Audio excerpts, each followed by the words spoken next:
called VoiceThread. I don't know if Can anyone's... you hold on just one Yeah, second? no Sorry. problem. No, I'm just explaining what this is. Okay, I just want to It's like a slideshow presentation that you can put on the internet. And we used it for my college class last quarter, so we could watch people's presentations. And you can actually either videotape yourself presenting it or record your voice, and then you can comment on it. I'm actually planning to use this during my maternity leave. So. The lesson I'm doing is out of PLT.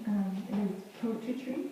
It'll be the introduction to my unit. Students will be going to Bear Hollow, and we will find a quiet spot where we can write poetry based on what we see, feel, hear, and smell. They can write on just one object or multiple objects that they see within the forest. This, like I said, will be an introduction to our unit, so I want to create an awareness of what the forest is. I've also adapted it to be more CCS friendly.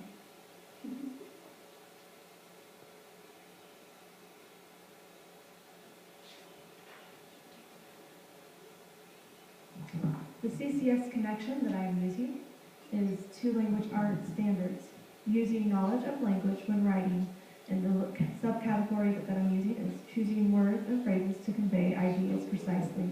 This is hopefully going to be more descriptive in their poetry of the words that they're using.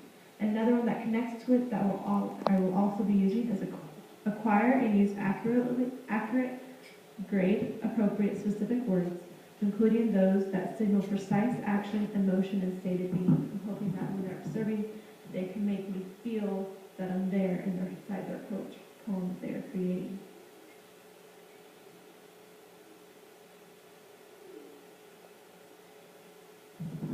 The natural resource standard that I am using comes from the Oregon Forest Literacy Plan, and it is understanding the physical and biological world and our interdependent relationship with it. And I'm looking at just the one subcategory of it is the structure, function, and interaction and changes in a living and non-living system. So I want them to be using their observations of what they are seeing, hearing, feeling, and smelling within that interrelation of the living and non-living systems within the forest, and put it into their poetry.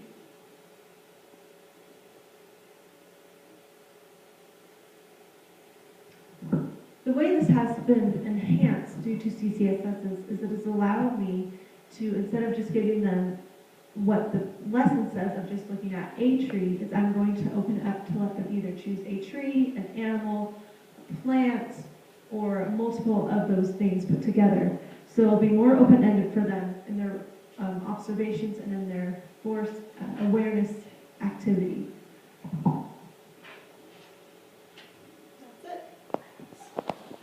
Nice job. And the other thing about VoiceThread I wanted to point out